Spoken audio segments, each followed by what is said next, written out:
कुंज बिहारी। जय राधा माधव, जय कुंज बिहारी। जय राधा माधव, जय कुंज बिहारी। जय गोपी जनवल्लभ, जय गिरिवरधारी। जय गिरिवरधारी। जय राधा माधव, जय कुंज बिहारी।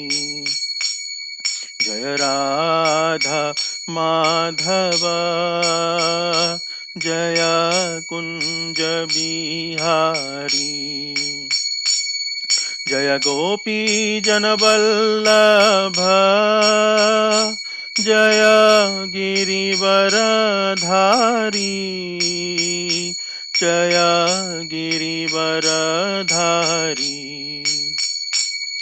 जय यशोदानंदन, जय ब्रजजनरंजन। जय यशोदानंदन, जय ब्रजजनरंजन। यमुनातीरवनचारी, यमुनातीरवनचारी। जय कुंज बिहारी। जय कुंज बिहारी। जय राधा माधव, जय कुंज बिहारी। जय राधा माधव, जय कुंज बिहारी। जय गोपी जनवल्लभ, जय गिरिवरधारी। जय गिरिवरधारी। हरे कृष्णा कृष्णा कृष्णा कृष्णा हरे हरे। हरे राम रामो रामो रामो हरे हरे। हरे कृष्णा कृष्णा कृष्णा हरे हरे। हरे राम रामो रामो रामो हरे हरे। हरे कृष्णा कृष्णा कृष्णा हरे हरे। हरे राम रामो रामो रामो हरे हरे। हरे कृष्णा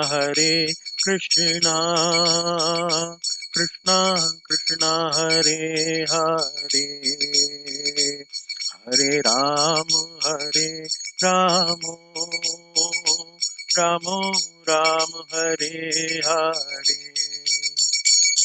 जय राधा दामोदर, राधा दामोदर राधे। जय राधा दामोदर, राधा दामोदर राधे। जय राधा श्याम सुंदर, राधा श्याम सुंदर राधे। जय राधा गोपीनाथ, राधा गोपीनाथ राधे।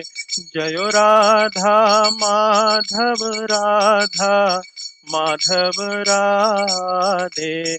जय सीताराम, जय लक्ष्मण हनुमान। सीताराम जय लक्ष्मण हनुमान। जयो सीता राम जयो लक्ष्मण हनुमान सीता राम जयो लक्ष्मण हनुमान जयो नरसिंह देव जयो नरसिंह देव नरसिंह देव जयो नरसिंह देव जय प्रहलाद महाराज जय प्रहलाद महाराज प्रहलाद महाराज जय प्रहलाद महाराज निताय गौर हरि बोल निताय गौर हरि बोल जयो जयो प्रभुपाद प्रभुपाद प्रभुपाद जयो जयो प्रभुपाद जयो जयो प्रभुपाद प्रभुपाद प्रभुपाद जयो जयो प्रभुपाद। श्री हरिनाम संकीर्तन की जय। शिल प्रभुपाद की जय।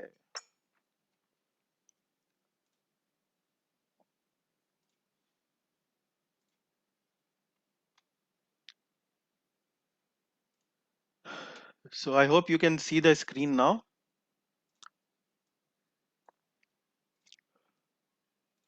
Yes, Prabhu. Okay, Mataji.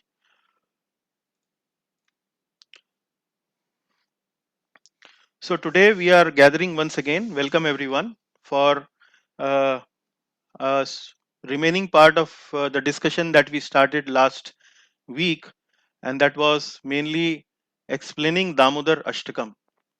And as I have been explaining in the previous session also, this is one of the pastimes of Lord Sri Krishna, a very, very sweet and a very enchanting pastime, where Lord Krishna uh, is feeling very, very fearful, feeling very, very, I would say, crying, and he's actually getting bound by his mother Yashoda. And the pastime sweetness is mainly explained in this prayer, which is known as Damodar Ashtakam, by one of the exalted devotees known as Satyavrat Muni. So, in the previous class, we discussed in elaborate detail about first four verses of this prayer, and we will begin this class by uh, doing a small recap of the previous class.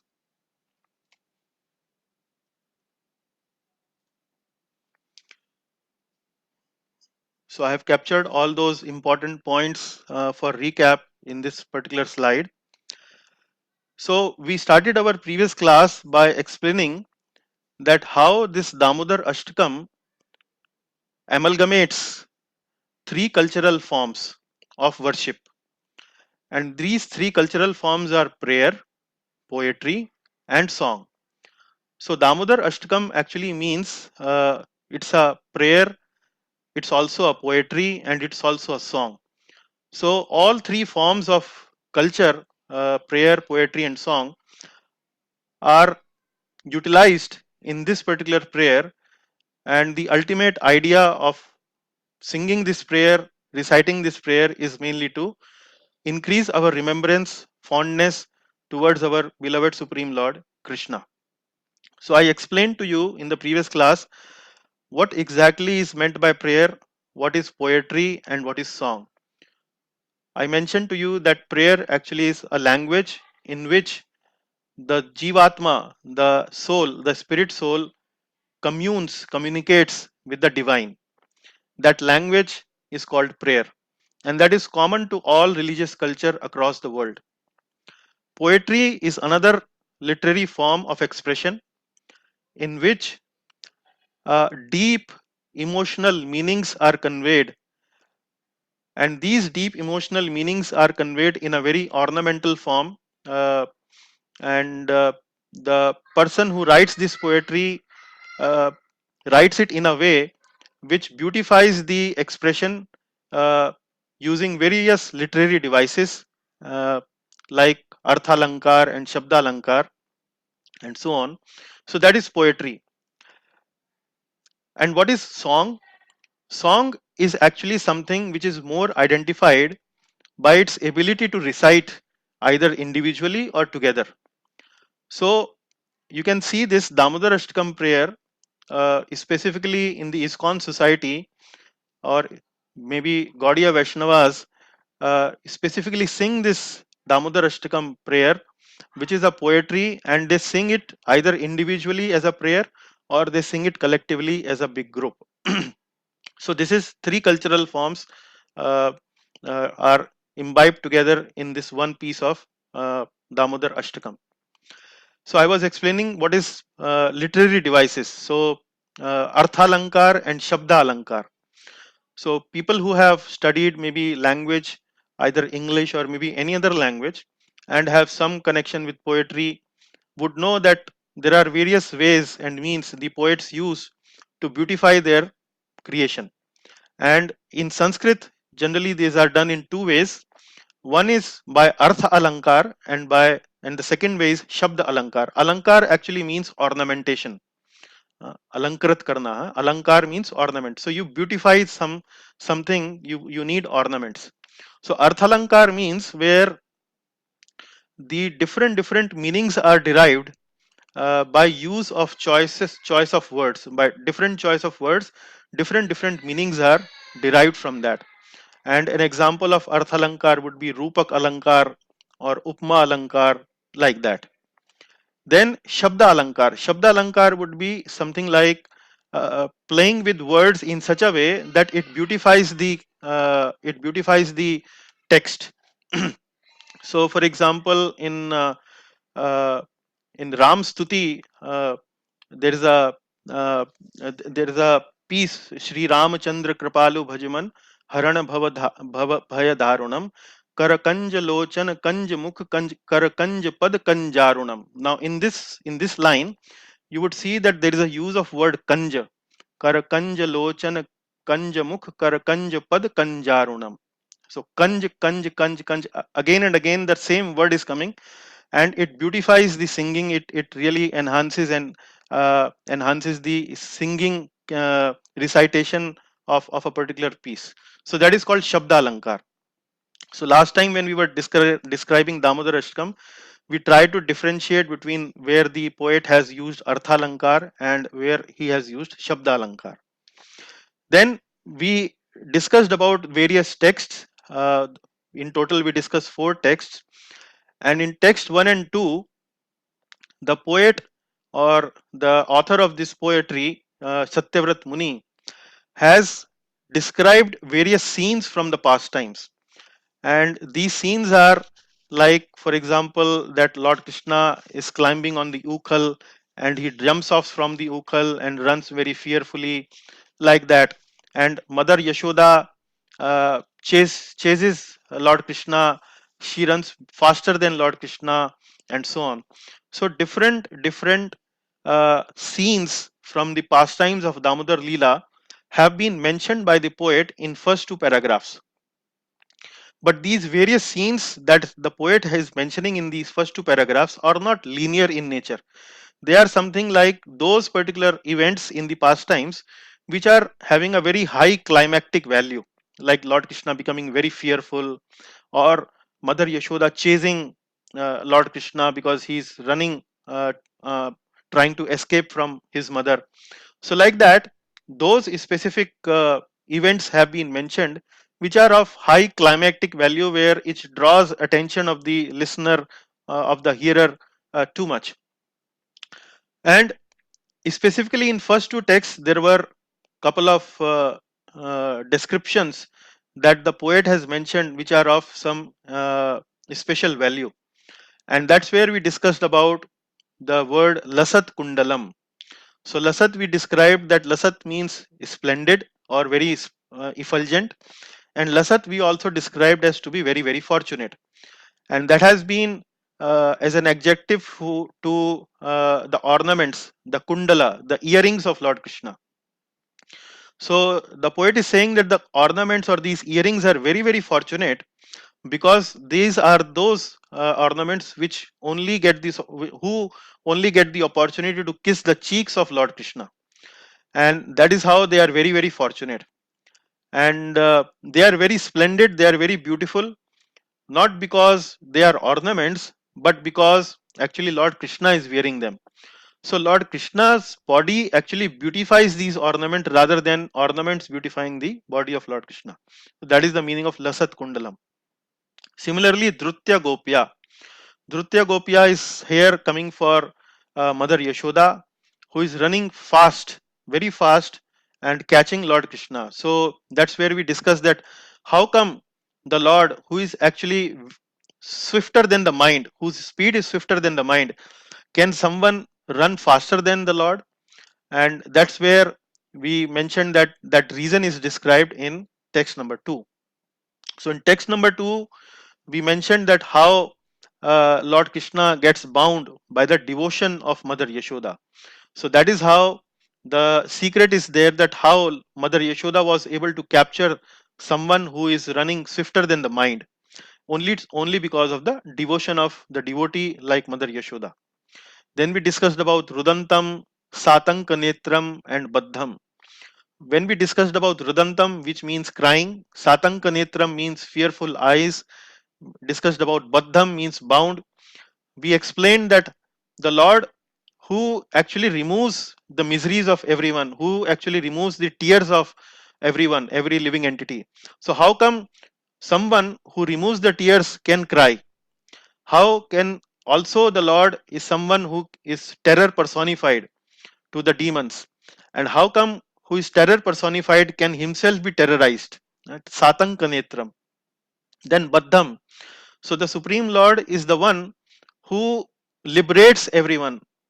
So how can someone who liberates everyone can himself get bound? Baddham.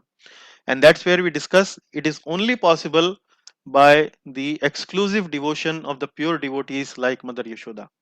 So the first two texts are mentioning various scenes from the past time, and the poet and the author Satyavrat Muni has described very very beautifully, has meditated very very beautifully on the various events in the past time. And then text 3. So what happens by the time text 3 starts is that the author, the poet, becomes really immersed into the joy of explaining and narrating the past time. He is now emotionally surcharged, and that's where I explained to you that expression leads to experience. So when we are expressing something, when we are narrating something, so many times what happens is that whatever we are narrating, we get insight into the emotional aspect of the expression of the narration that we are going to do or that we are doing. Similarly, that's what something happens to Satyavrat Muni. So while explaining these various scenes from the past time, he is now really immersed deeply into the past time and is experiencing deep devotional emotions. And that's where he explains Ananda Kunde, that by looking at this pastime, by hearing this pastime, all the Brajbasis are immersing themselves into Anand Kunde, into the body which is like a kunda, which is like a water body, and filled with ananda, filled with bliss. And that's where everyone is immersed into that ananda. Then in the text 3, we also discussed a very significant word, Tadiyeshita Gyeshu. Tadiyeshita Gyeshu stands for, now here Satyavrat Muni is appealing to some specific category of people. Tadi Yeshita Gyeshu. Ishita means controllership. Ishita means godhood or controllership. Ishwaratva. So he's trying to say here is that by reading this pastime, please declare it boldly to all those people who only understands that God is great. Explain it to them that who understand God is great, that God is not only great, but God is very very sweet also. God is very very loving also, and he can easily be bound by the sweetness, by the devotional service of his pure devotee. So tadiyeshita geshu bhaktar jitatvam. Like that, Satyavrat Muni actually explains it very nicely, that those people who understand that God is only great, let them also understand that God is very very sweet, very very loving, and he can easily be conquered by the devotional service of his pure devotee. Then we move to the text 4. Here now Satyavrat Muni after diving deep into the emotional ecstasy or devotional ecstasy of this pastime, he now he does not want to come out from that devotional ecstasy. He just want to remain in that devotional ecstasy, and he develops a strong longing for a special vision. He says that he does not want moksha, he does not want moksha vadhim, he does not want anything else. Moksha means liberation, moksha vadhim means going to the vaikuntha planets, and then even higher. He doesn't want anything else. But what he is desiring now, he is simply desiring that only I want is Gopal Balam, this vision, this scene of Gopal, in a boy, in a child form, Gopal Balam. That vision of Gopal in a child form, may that be manifested in my mind forever. Sada me manasya. So, like that, where we left the previous session was that Satyavrat Muni started to explain this, started to narrate this pastime in first two texts, and immediately he entered into the devotional trance, and he experienced that devotional ecstasy, and now he wants something very, very high. He wants that the vision of Lord Krishna as Gopal Balam, that may already be manifested in his mind. So now let us proceed to the fresh text for today's class, which is text number 5. And in this text, uh, what happens now is that Satyavrat Muni, who is already experiencing deep devotional emotions, and he wants Lord Krishna's Gopal Balam form to be always manifested in his mind. In text number 5, he actually zooms in that vision into explaining even more details. Like what happens is that when we are watching a movie, then while explaining the movie or while seeing the movie, when there is an important scene, then the camera focuses even more, it zooms in further more into specifics of that scene. And then uh, when it moves into specifics of that scene, that actually even further enhances the uh, the joy of the emotion of watching that movie. Like in cricket match, when a player hits the six, then there are several replays that goes on. In the replays, they show everything in slow motion, uh, and they describe, the commentators describe, he he actually hit that shot with such skill, with so much speed, with so much creativity, like that. So similarly, Satyavrat Muni is also now zooming in into that vision of Gopal Balam, and he explained this text number 5. He's saying, Idam te mukham bhojam aptyanta nilair Britam kuntalai snigdha raktaischa gopya Muhuschumbitam bimba raktadharam me मनस्याविरस्तं मलं लक्षलाभै इदं ते मुखं भोजम् अत्यन्तनीलैर्वृतं कुन्तलैः स्निग्धरक्तैश्च गोप्या मुहुश्चुम्बितं बिम्बरक्तधरं मे मनस्याविरस्तं मलं लक्षलाभै. So now let us explain all that has been mentioned by Satyavrat Muni in this particular pair. So Satyavrat Muni here, he's saying, he already mentioned in the previous text about vision of Gopal Balam, and now he is now zooming in into the face of that Gopal Balam, and he's saying, Idam te mukham bhojam atyanta nilair. Actually, it is atyanta. I have mistakenly written it avyakta. So he's saying, Idam te mukham bhojam atyanta nilair. So here, idam te. Idam te means what I just described about the divine vision of Gopal Balam. That divine vision of Gopal Balam, I just want to focus on the mukham bhojam. Ambhojam. Ambhojam, actually, Amboj means lotus. And he's comparing his face like lotus. And then he's saying, uh, Atyanta Nilair. Atyanta Nilair. Atyanta Nilair. Nilair means here bluish black complexion. Bluish black complexion. And which complexion he is mentioning here? Britam Kuntalai Snigdha. Britam Kuntalai. Kuntalai means lock of hairs. Like you see in this picture, there is a beautiful face of Lord Krishna, and surrounding this beautiful face of Lord Krishna are curly locks of hair. Hmm. So Vritam means, Vritam, this word comes from this Avratti. Avratti means circle. Circle means surrounding. So Vritam Kuntalai. So the face, the lotus face of Lord Krishna actually surrounded by locks of hair. And what kind of hair is this? Snigdha. Snigdha means they are actually very silky hair, very, very soft, very silky. So, idam te mukham bhojam atyanta nilair britam kuntalai snigdha raktaischa gopya. Now, here there is a word called rakta ischa gopya. Again, here raktaischa gopya stands for, it is actually describing the mukham bhojam. Mukham bhojam means lotus like face. Rakta stands here for red color, reddish color. So this lotus like face of Lord Krishna is having a reddish tinge.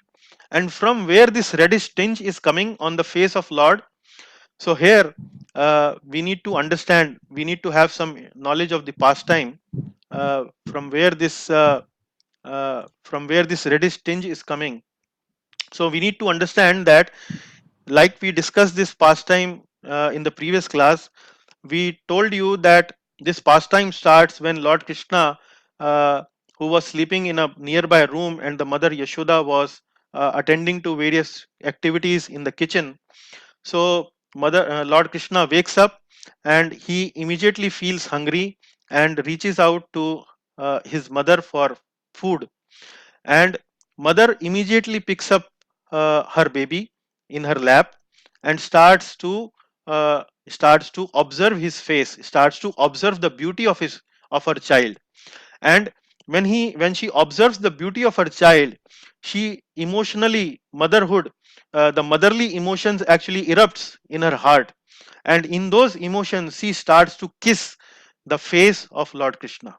So, while kissing the face of Lord Krishna, there were some reddish tinge that comes upon Lord Krishna's cheeks. So, that reddish tinge of kissing impressions by Mother Yashoda, that is actually mentioned here as Raktaischa Gopya. Gopya stands here for Mother Yashoda. So, here, first two lines means Idam te mukham bhojam atyanta nilair Vratam Kuntalai Snigdha Raktaischa Gopya. So here, that lotus-like face of Lord in this Gopal Balam form, who is covered, surrounded by uh, locks of hair which are very, very silky, very, very soft. That lotus-like face has reddish tinge on it, and from where this reddish tinge is coming? Because of Gopya, Muhus Chumbitam. Gopya is Muhus Chumbitam. Muhus means again and again. Chumbitam means kissing. So the Gopi, Mother Yashoda, has kissed that face earlier in the pastime. And what kind of face is this? This face is Bimba Rakta Dharam Me. Rakta, again this word Rakta has come here. So Rakta here stands for red color. But here in the third line, the poet is describing this is not what kind of red color is there. So there could be various shades of red. So here the red color has been described, has been compared with Bimba. Bimba is a name of a fruit. Rakta Adharam. Adharam means lips. So Bimba Rakta Adharam Me. Me actually stands here for is more relating with uh, the poet himself, the author himself. So he is once again desiring Me Manasya Avirastam Alam Laksha Labhay. Me Amanasya Avirastam. So again he is desiring. Now, as I mentioned to you in this particular text, the mood is same, rather the mood has even further enhanced, because in the previous text the poet is mentioning about the form of Gopal Balam to manifest in his mind. But here the camera zooms in further deeper, and here the focus is mainly on the face, the lotus like face of the Lord. And now the poet is desiring that lotus like face of the Lord, which is like lotus, which is having a reddish tinge because the mother has kissed that face many times, and those lips, they are so beautiful, they appear like bimba fruit. So that lotus face full of beauty be always be manifested in my mind. And then he says alam laksha labh hai. Alam means there is what is the need, what is the need of millions and millions of other benedictions, huh? What is the need of millions and millions of other benedictions? Laksha labh hai. So that is what Satyavrat Muni is now experiencing. He's experiencing devotional ecstasy to its limit. uh, Highest limit of devotional ecstasy Satyavrat Muni is experiencing while narrating all these prayers. And you can see how beautiful the face of Lord Krishna looks like. In the next slide, I would like to show you something which has been mentioned in this particular verse. In this verse, Lord Krishna's lips have been compared with bimba fruit. So I managed to find how does this bimba fruit actually looks like, and what is the special red color of this bimba fruit looks like, and how the lotus lips of Lord Krishna has been described, has been painted by various artists. So I could find these two pictures where you can see on the right hand side the bimba fruit, and on the left hand side you see the lotus lips of Lord Krishna, which are exactly in the same color like the bimba fruit.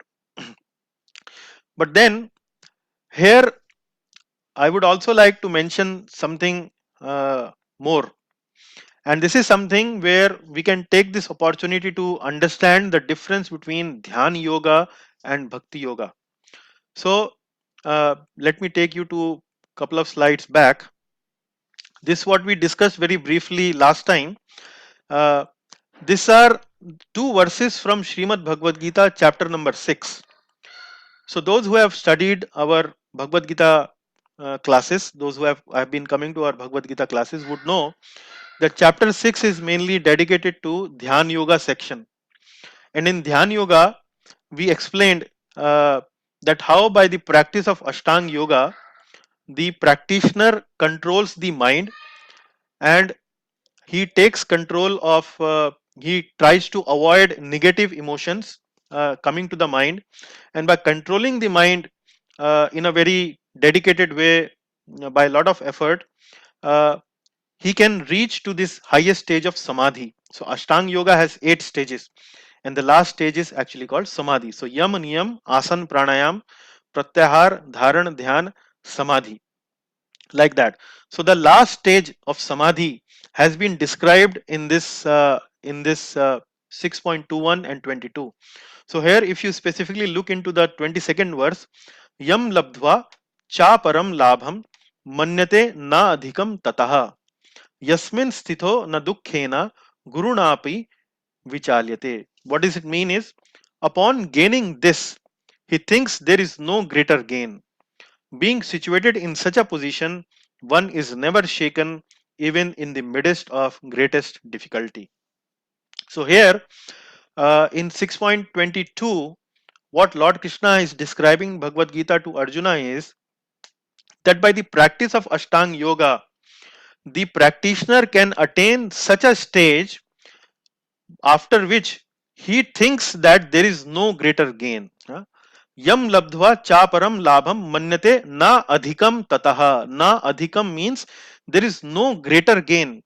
Yam labdhva, by attaining this state of mind, by attaining this state of emotion, one consider that there is no greater gain.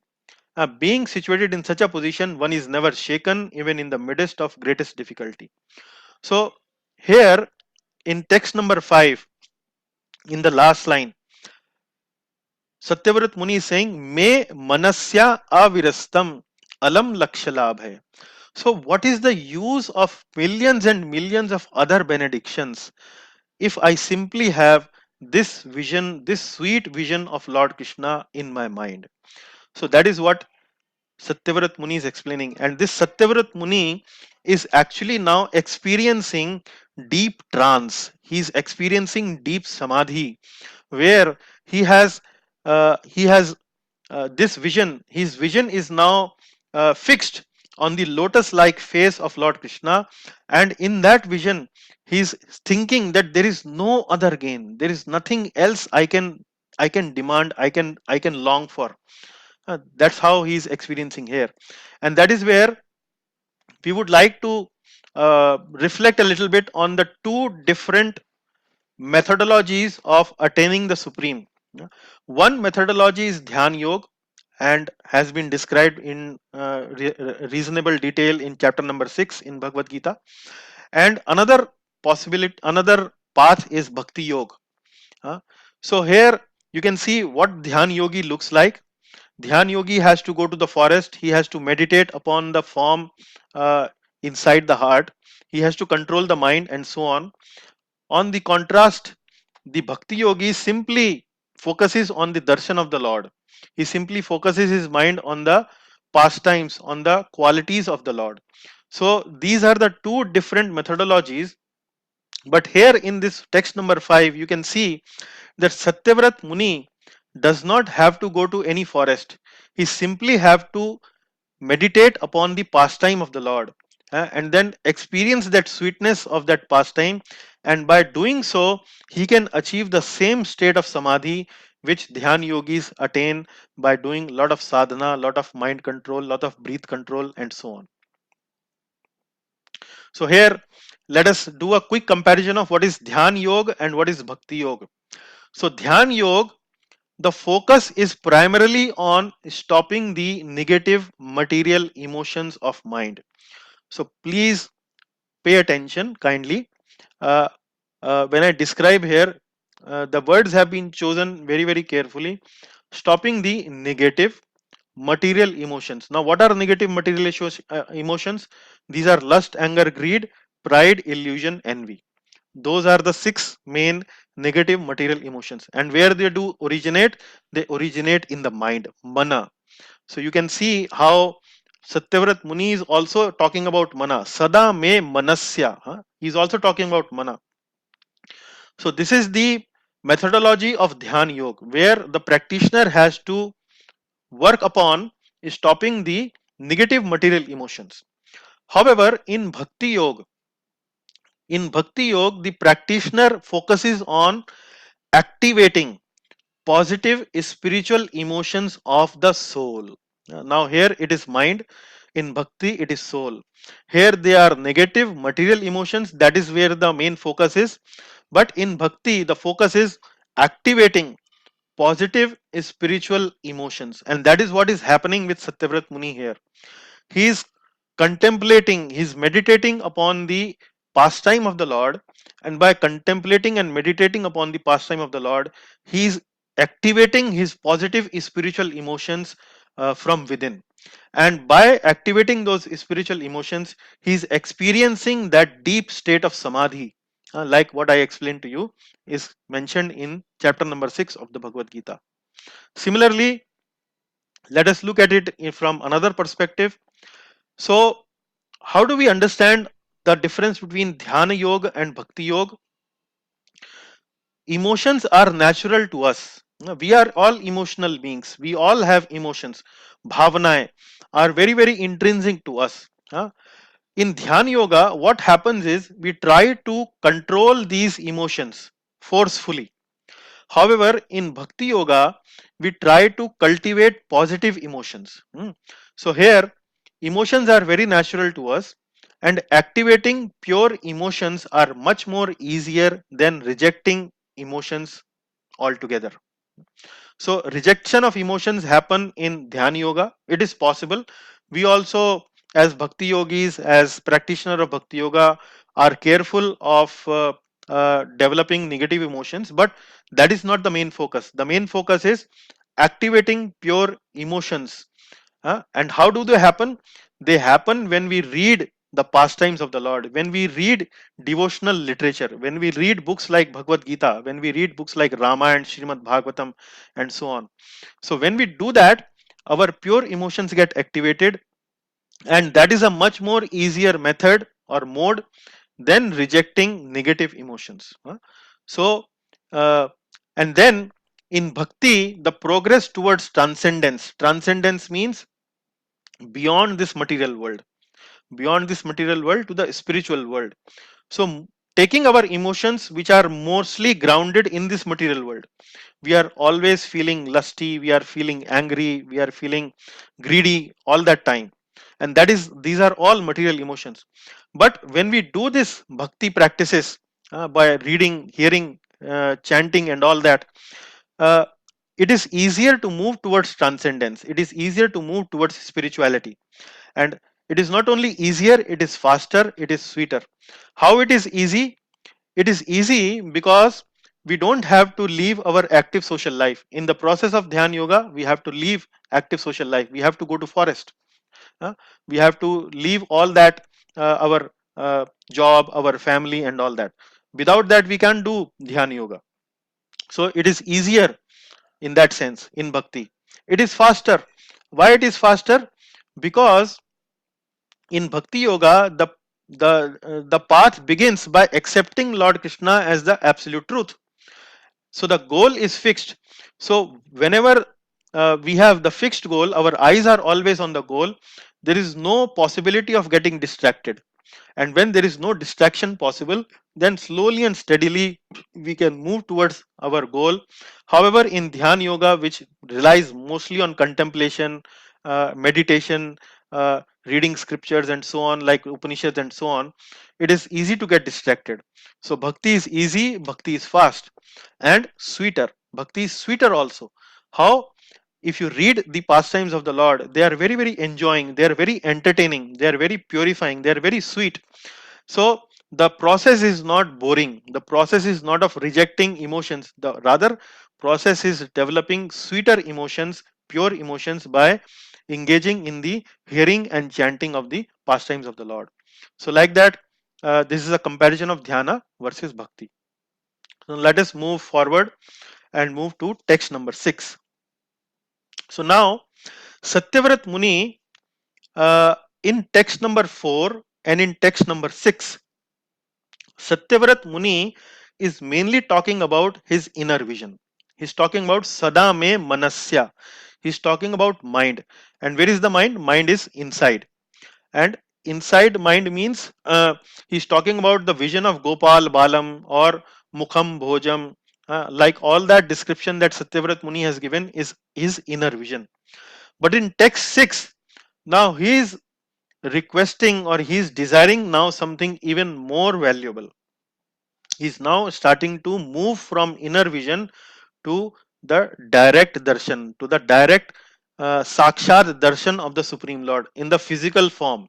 In the physical, like Arjun requested in Srimad Bhagavad Gita, when Lord Krishna showed him that universal form, the Vishwaroop. So Arjuna was very, very fearful.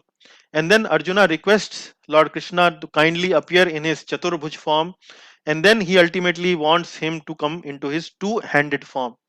So that two-handed form is the most beautiful form of Lord Krishna and the source of all other forms. So Satyavrat Muni is now starting to desire not only that inner vision, but actually is now moving even further. He's saying that now I want the Sakshat Darshan of the Lord. Just be appear in front of my eyes. That's how he's requesting it. And requesting the Sakshat Darshan of the Lord is not an ordinary deal. It's not a small feast. It is one of the most elevated, one of the most exalted benediction that the Lord can give to anyone. His own darshan in his most confidential form, which is the two-handed form. So, before begging, or before requesting something very, very elevated, something really extraordinary, Satyavrat Muni starts with a strategy, and this strategy is something which typically, most of the beggars also employ. And what is that strategy? You can see here in this slide that dual strategy of begging is what? uh, the whole purpose of begging is to invoke invoke compassion in the heart of the donor. The person who is going to give the donation, the beggar tries to invoke deep compassion into his heart, so that when he is feeling compassionate, he can donate whatever the beggar is asking for. So, the dual strategy of begging is praise the donor's magnanimity. The donor is there, you glorify the donor. You are so great, you are so magnanimous, and so on. And then express one's own helplessness. I am so fallen, I am so destitute, I am so really helpless, like that.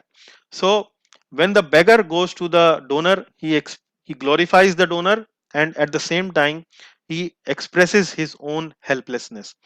So, this is what is going to happen in text number 6 before Satyavrat Muni actually demands or requests for that ultimate benediction of the Sakshat direct darshan of Lord Sri Krishna. So he's speaking like this: Namo Deva Damodar Ananta Vishnu Prasida Prabho Dukha Jalapti Magnam Kripa Drishti Brishyati Dinam Batanu ग्रहणेश मामज्ञामिति अक्षिदृश्या नमो देव दामोदर अनंत विष्णु प्रसीद प्रभो दुःख जलाब्धिमग्नम् कृपा दृष्टि वृष्ट्याति दीनं बतानु ग्रहणेश मामज्ञामिति अक्षिदृश्या. So like that, beautiful words. And here Satyavrat Muni is saying, Namo Dev Damodar Ananta Vishnu Prasida Prabho Dukha Jalabdhi Magnam. Now here Satyavrat Muni, when that deep emotion of Lord Krishna's divine form, his divine lotus-like face has manifested in his heart, then as a natural outpouring of his emotion, he has started to recite or chant the holy names of the Lord. He has started something like Nam Sankirtan. And here in these text number 6, he is reciting various names of Lord, and he is addressing him with various names, and at least six type of names, six type of characteristics he is reciting here to glorify the Lord. So what he is saying? He is saying Namo Deva. So I pay my obeisances to Deva. Deva means you are the master, you are the giver. Deva. Deva means Deva actually word comes from Divya. Divya means divine. But one another meaning of word Deva is to give, Dena. Hmm. So you are the supreme giver. eh? So why can't you give me what I am going to ask? Maybe in 3 lines from now. You can always give me Namo Deva. Then Damodar. Damodar. So he's explaining, he's addressing now Lord Krishna as Damodar, and he's saying that as Damodar, you actually very mercifully agreed to get bound by the love of your mother. Hmm. So, since you are very, very merciful, you are very, very magnanimous, you are very, very great, you can also give me what I am going to ask. You also agreed to get bound by your mother. So, kindly also get agreed to what I am going to ask now. And then Ananta. Ananta means you are very, very, you are unlimited. So, what is the difficulty for somebody who is unlimited? Your glories are unlimited, your capacity is unlimited, your power is unlimited. So, what is the difficulty for someone who is unlimited to give me some small benediction? What I am going to ask now. And Vishnu, Namo Deva Damodar Ananta Vishnu. Vishnu, there are many meanings of word Vishnu, and one meaning of word Vishnu is Sarvavyapi. And if you do the Sandhi, Vishwa and Anu. So one who is present in the every Anu of the Vishwa. What it means is one who is present in the every atom of the world. That is known as Vishnu. So you are present everywhere. You are present in the even the smallest atoms.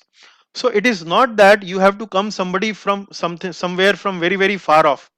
You are present everywhere. You simply have to just appear in before my eyes. So namo deva damodar ananta vishnu. So like four ways he's addressing the supreme lord. Then he's saying prasida prabho. Prasida means be uh, uh, kindly be kindly be become happy upon me, huh? Kindly be very very merciful upon me. Uh, prasid means becoming happy. Be pleased upon me. Prabho means supremely powerful, huh? So you are prabho, you are the master, you can do anything. So, like that, at least by five names he's mentioning in these first two lines, and in the last line also he addresses the Lord as Grahanesha, uh, Anugrahanesha. So the word here is Anugrahanesha. Esha again means the supreme controller. So you control everything. Why can't you just give me what I'm going to ask? You are the supreme controller.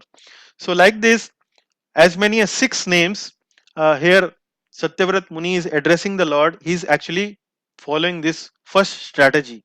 He's doing praising the donor's magnanimity. That is the strategy he's following in this verse.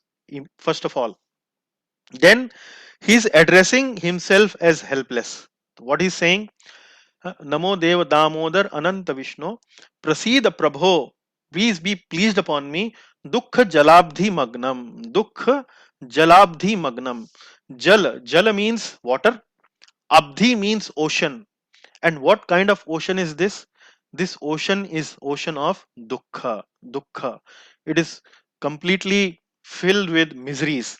So here, dukkha jalabdhi magnam can be meant by uh, that I am really very in a miserable situation because I am in this samsara.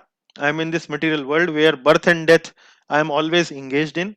So I am very very helpless. It can also mean that I am feeling very very painful, feeling a lot of dukkha, mainly because I am not able to see you. So it could have several meanings.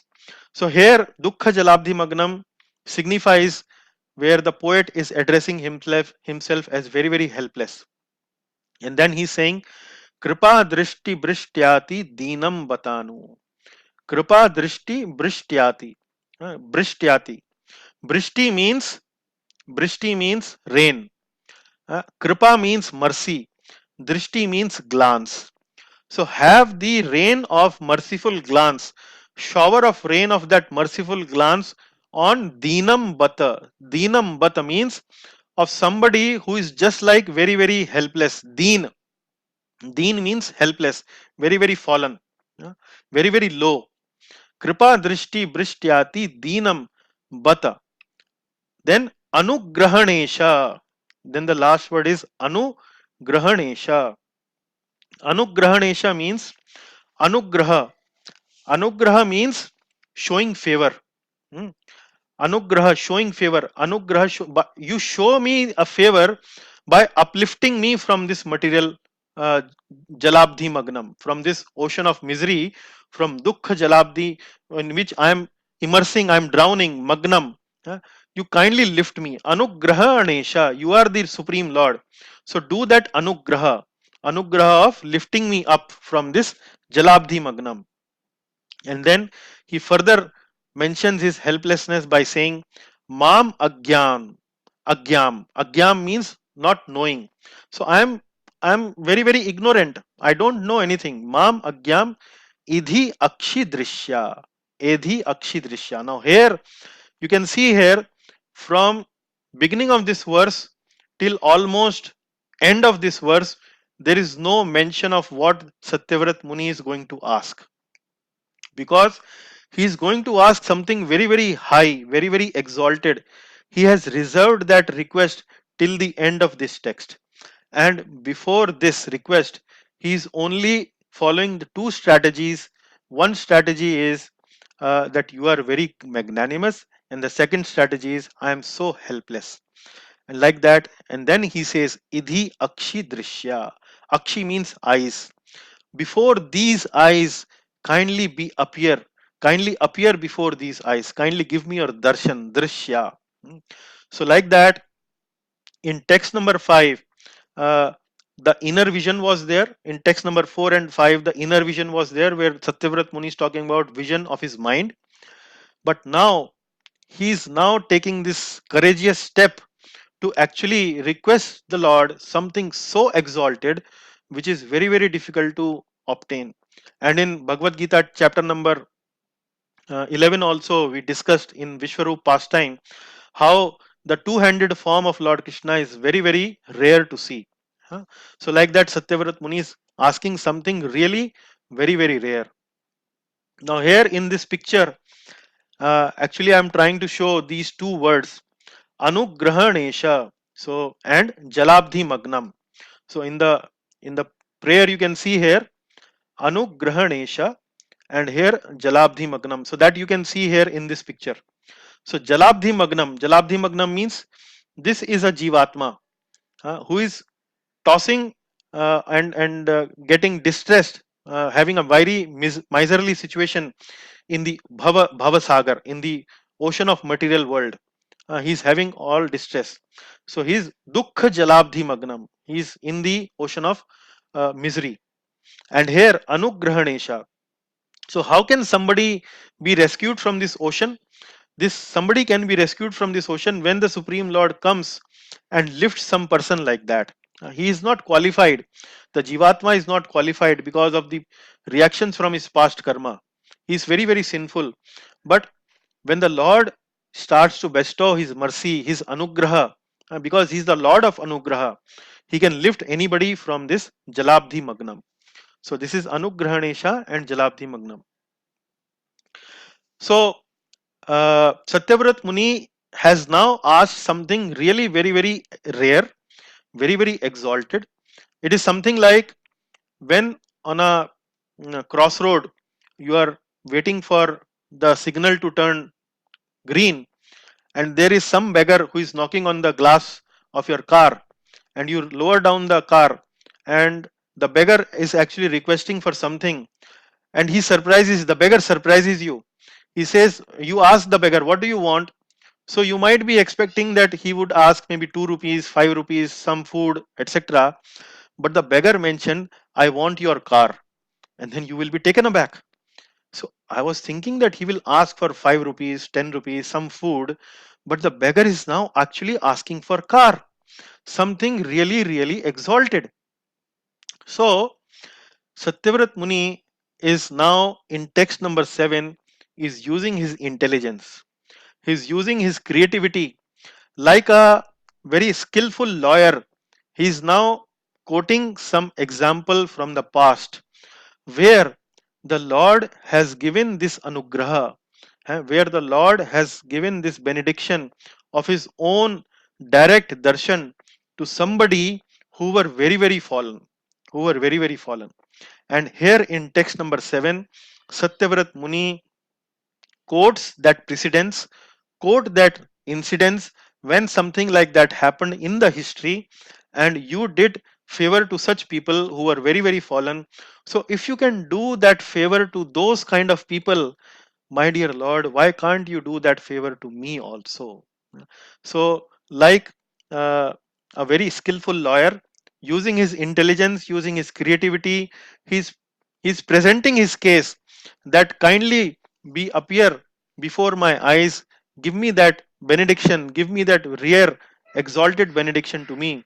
And using this text number 7, he's quoting that instance. So he's saying, कुबेरात्मजौ बद्ध मूर्त्यैव यद्वत् त्वया मोचितौ भक्ति भजौ कृतौ च कुबेरात्मजौ बद्ध मूर्त्यैव यद्वत् त्वया मोचितौ भक्ति भजौ कृतौ च तथा प्रेम भक्तिं स्वकाम्ये प्रयच्छ न मोक्षे ग्रहो मेस्ति दामोदरेह तथा प्रेम भक्तिं स्वकाम्ये प्रयच्छ न मोक्षे ग्रहो मेस्ति damodareha.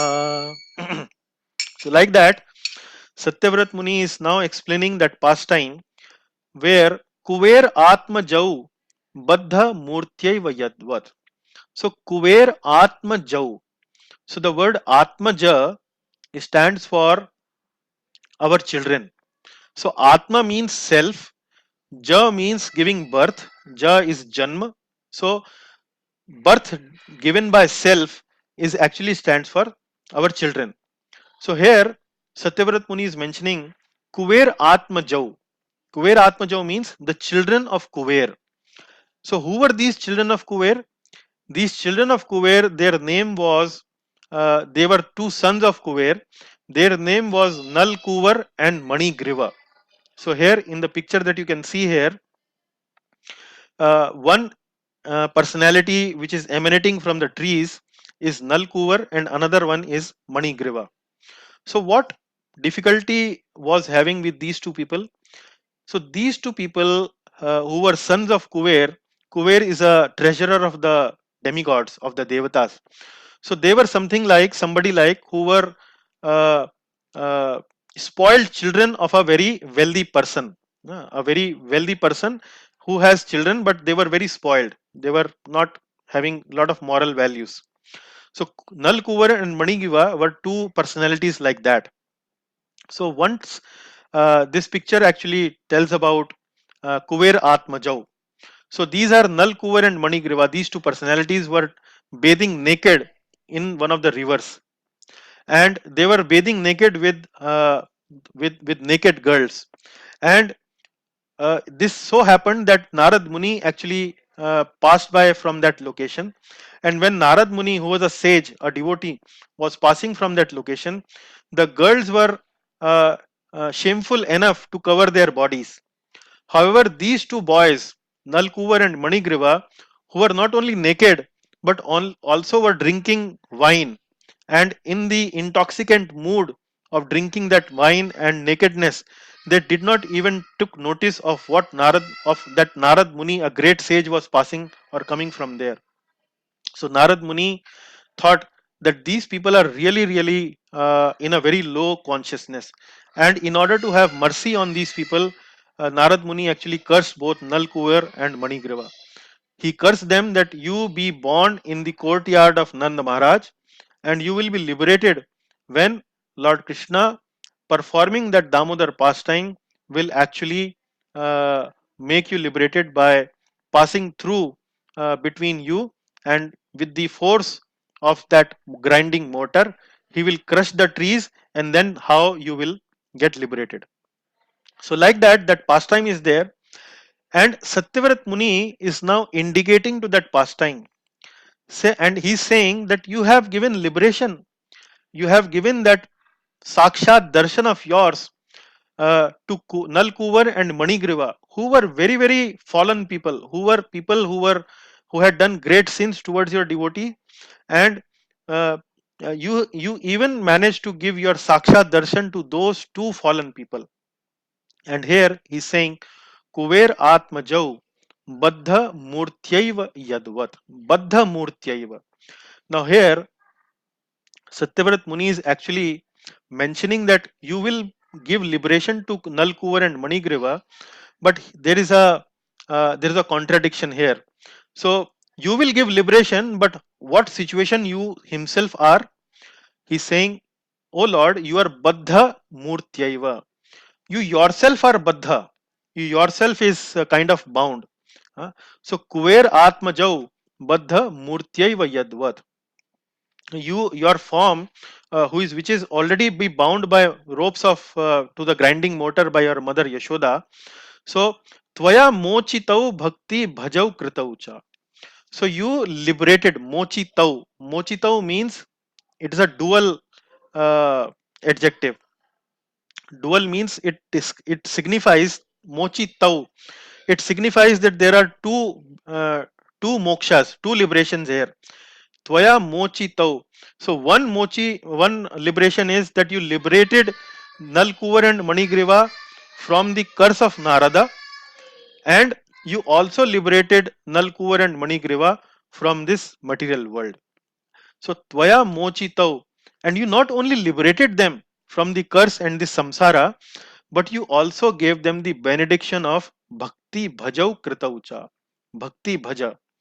you also give them the benediction of the bhakti. So, tatha prema bhaktim swakamya prayacha. So here Lord Krishna is Satyavrat Muni is saying tatha means the same way as you have liberated them, and not only liberated them but given bhakti, benediction of bhakti, in the same way, O my dear Lord, kindly give me prema bhakti, swakam, prema bhaktim, swakam, your exclusive prema bhakti. Swakam means your exclusive prema bhakti, me prayacha. So yacha actually means bestow upon, and prayacha means profusely, in good quantity, in abundant quantity. So tatha prema bhaktim swakamya prayacha. So like that, similarly, you also give me your prem bhakti, exclusive prem bhakti, in large abundant quantities, like you have given to Kuber Atmajau. So the two sons of Kuber. Na mokshe graho mesti damodareha. So again, this is the third time the mention of word moksha is have come in this prayer. So I don't want moksha. So again and again you can see the devotee is not desiring for moksha.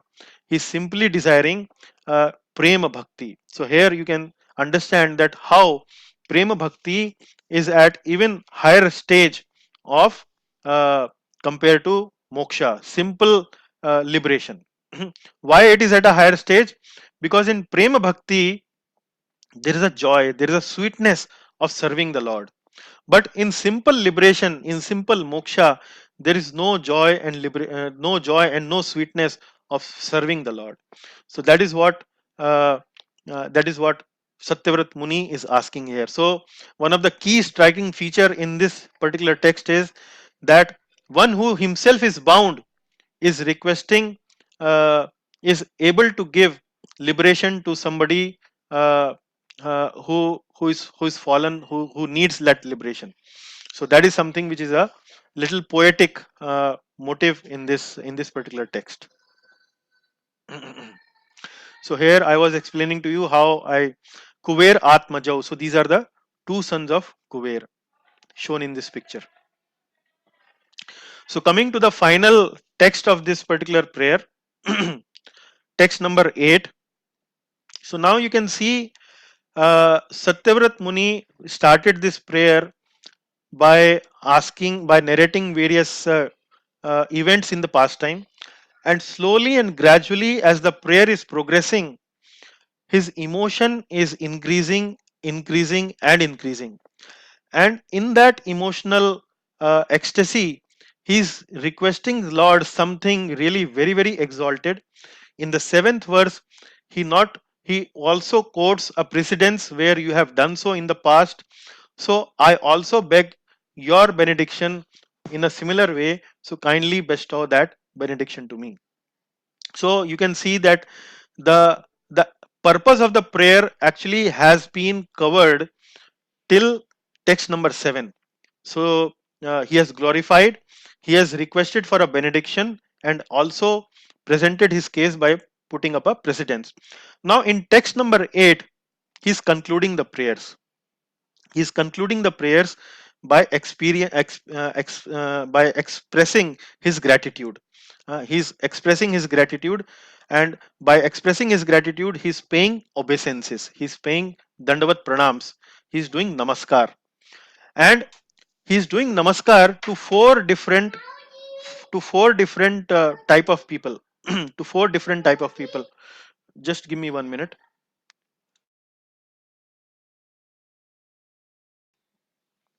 Yeah, so while offering his namaskar, he's explaining, he's offering his namaskar to four different types of objects. He's giving separate obeisances to the rope.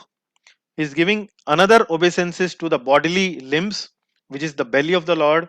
Then he gives obeisances to Srimati Radhika, Bhagwati Radhika, Radharani, and then he is giving his obeisances to the Leeladhar, the Supreme Lord who performs many, many Leelas, many, many pastimes.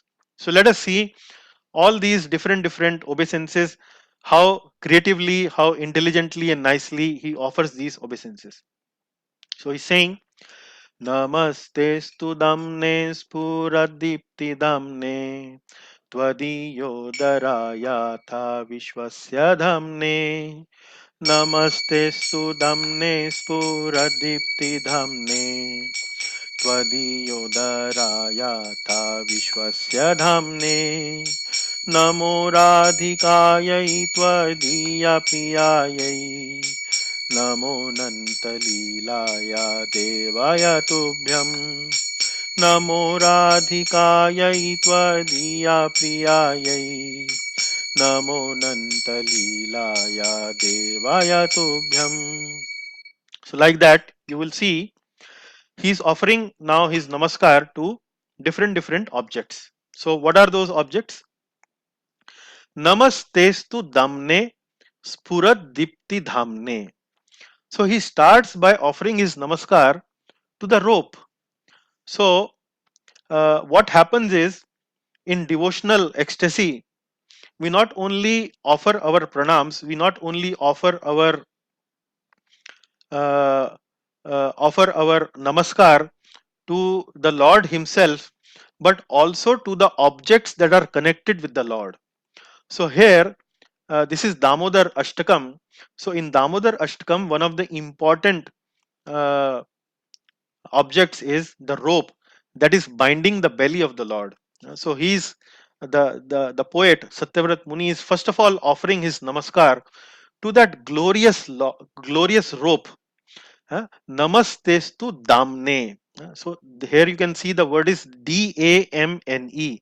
So the say Davat and the say Damodar and the say Dam. So namastestu damne. And what kind of damne is this? What kind of rope is this? Spurat dipti dhamne. So here you can see here it is damne and here it is dhamne. So you can see there is a shabda alankar. This is beautification by use of some special type of words. Damne and dhamne. So it rhymes very well and it sounds very nice to while singing. Namastestu damne spurat dipti damne. So I pay my obeisances to that glorious rope. And what kind of glorious rope is there? Spurat dipti. Spurat dipti means very effulgent and bright, extraordinarily effulgent and bright.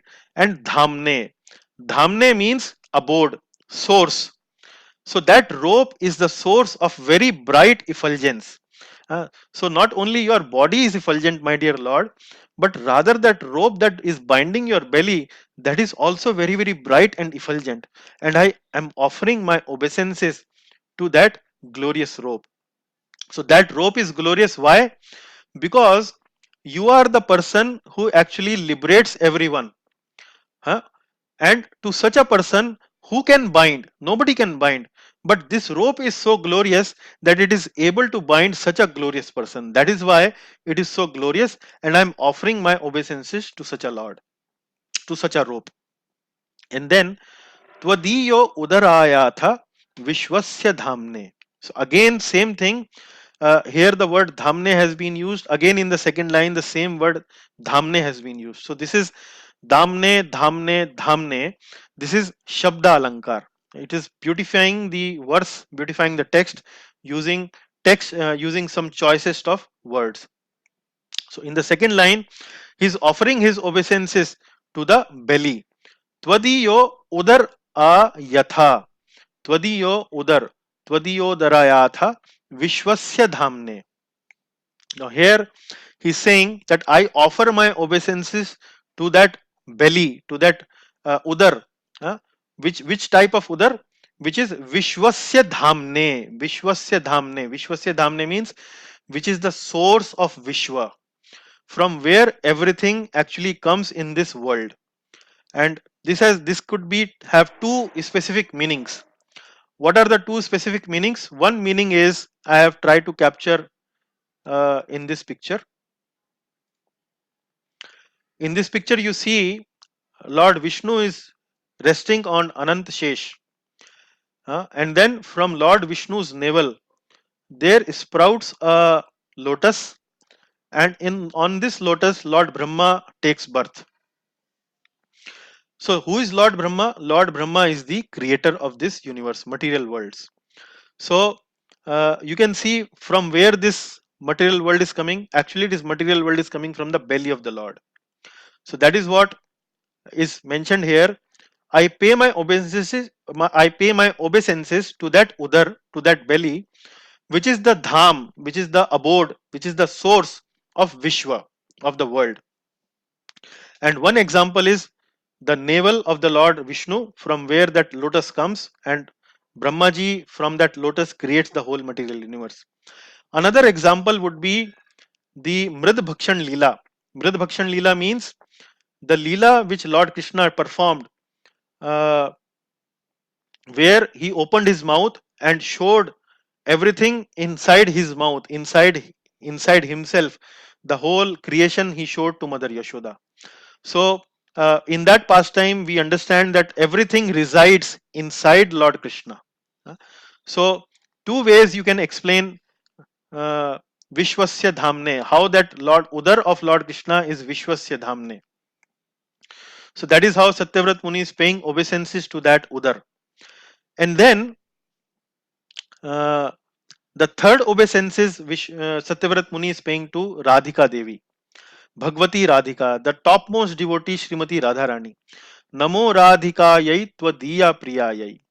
Namo Nanta Leelaya Devaya Tubhyam. So Namo Radhikayai. Now you might wonder that in this whole pastime there is no mention of Srimati Radharani. So how come Srimati Radharani has figured in the prayers of Satyavrat Muni here? So this is a confidential. There is a confidential reason for that.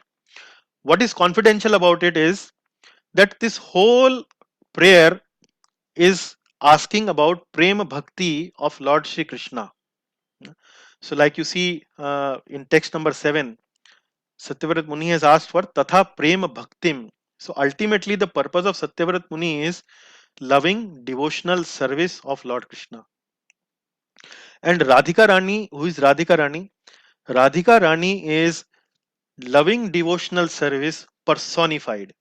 Personified means that if you can give some figure, some form to loving devotional service, that is actually Srimati Radhika Rani. And that is why Satyavrat Muni is making a brief mention of Radhika Rani. So the pastime between Radha and Krishna, these pastimes are very, very confidential in nature. So in ordinary discussions, in normal discourses, these confidential pastimes are generally not discussed even among the devotees. They are discussed with lot of caution. So pastimes of Lord Krishna and Radhika Rani are very, very confidential. Radhika Rani is very, very dear to Lord Krishna, and that is mentioned here. Tvadiya Priya Yai. So she is very, very dear to you, O my dear Lord. So since these pastimes are very, very confidential, so then only a brief passing mention of Radhika Rani has been given in this prayer. So if you don't mention it, that is something which is ignoring the importance and relevance of Radhika Rani in Prema Bhakti. So Satyavrat Muni wants to capture that importance, but at the same time he wants to make that mention in a very, very covered way, in a very, very confidential way. So in the second last line of this prayer, there is a passing mention of Radhika Rani, and it goes even further. Then he talks about Namo Nanta Leelaya Devaya Tubhyam. Now here in the last line he is talking about Ananta Leela. Ananta Leela means there are unlimited pastimes of the Lord with Srimati Radharani, and whatever these unlimited pastimes are there between Lord Krishna and Srimati Radhika Rani, they are, as I mentioned, are very, very very, very confidential. So there is a very indirect mention of those Ananta Leelas, those unlimited pastimes between Radhika and Lord Krishna. And Satyavrat Muni is now offering that topmost understanding of devotion in Vedic literature, that is the Ras Leela. So he's actually including Ras Leela many other leelas of Lord Krishna together with Srimati Radhika Rani. He's paying his obeisances, he's paying his namaskar, he's saying Namo Nant Leelaya Devaya Tubhyam. So with that, you can see Satyavrat Muni is captured his mood of devotion.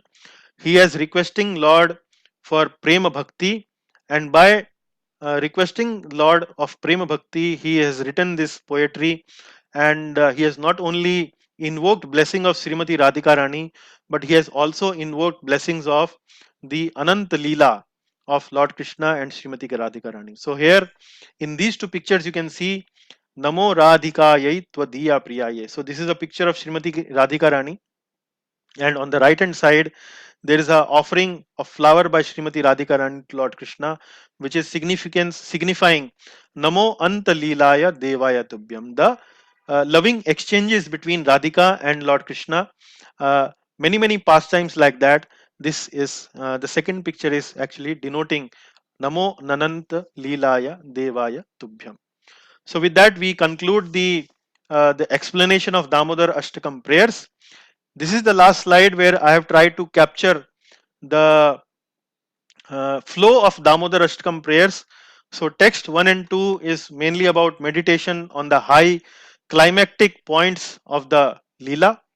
Then in text 3, after expressing those Leela, the poet experiences the bliss of remembrance of the Leela, and when he experiences that deep devotional emotion, he develops a longing for that very rare vision of Gopal Balam, that be there with his mind always. In text 5, he further zooms into that vision to the Lord's lotus face, Mukham Bhojam. In text 6, his vision moves from inner vision to the outer vision where he wants the direct darshan of the Lord. He requests that direct darshan, something really very exalted. In text number 7, he says that I am requesting something exalted, but it is not something like that. There is no precedence for such a request. There is already an evidence available where you have given this benediction in the past to Kuver Atmajau, to Nalkuvar and Manigriva, the spoiled sons of Kuver. So why can't you give it to me also? You are Deva, you are Damodar, you are Ananta, like that. And in text number 8, he signs off by offering obeisances to the rope, to the belly, to her most confidential associate, Srimati Radhika, and to the Leelas that the Lord performs with Srimati Radhika. So, with that, we conclude our explanation of Sri Damodar Ashtakam, this very beautiful devotional prayer by Sri Satyavrat Muni. So, all glories to Damodar Ashtakam, all glories to Srila Prabhupada. Any questions, takeaways, and comments? We can now spend some time on that. Thank you very much. Hare Krishna. You can all unmute now yourself, and if in case you have any questions or comments.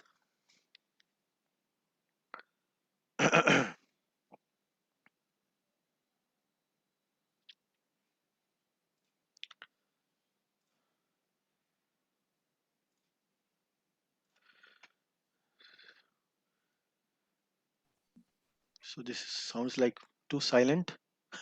Prabhuji, any significance of the bluish color of Krishna? Yeah, so Lord Krishna's color has been mentioned in the scriptures. So his color has been mentioned as similar to something which is like a rain cloud of monsoon. So you cannot actually depict that color in a proper way while you are painting and doing these creative artwork, but his color has been mentioned something like a rain cloud of monsoon in the scriptures, which is something bluish black, something like that. So sometimes Lord Krishna is also referred to as Sham means dark or black, and sometimes he's also mentioned as bluish boy, cowherd boy, like that. So that is where the color is coming from, Lord Krishna's form.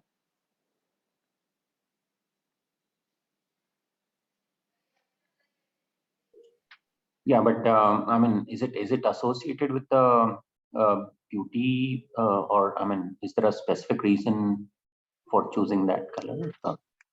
Well, Lord is a person, so he's a individual, and as an individual, he has some likes and dislikes. So he likes that color, so that color he has chosen for his bodily hue, for his body, his form. So that's the answer we can give to you on that. Sometimes people ask why Krishna's dhoti's color is yellow, why he only plays flute, why doesn't he play tabla or mridanga? So the answer is he's a person, and he has his choice, and he chooses something which he likes. So that color he has chosen for his representing his form.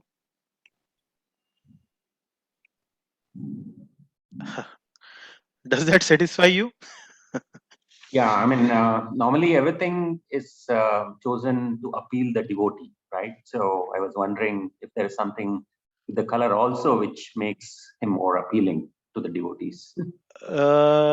Yeah, so Lord Krishna is actually Swarat. Swarat means independent. So he can choose whatever he likes. So and whatever the Lord chooses actually is pleases his devotees. He's so beautiful. So like that. So I am not very sure whether he chooses that color to pleases his devotees. Rather, the way he is actually is pleasing to the devotees uh, in general. Yeah, Okay. yeah.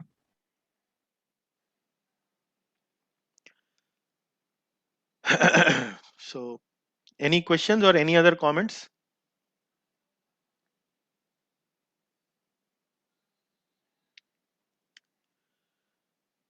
Okay, then if there are no questions, I hope you found the explanation wonderful. And next time, if you are going to recite these Damodar Ashtakam prayers, you will actually find a lot of connection and a lot of meaning associated with it.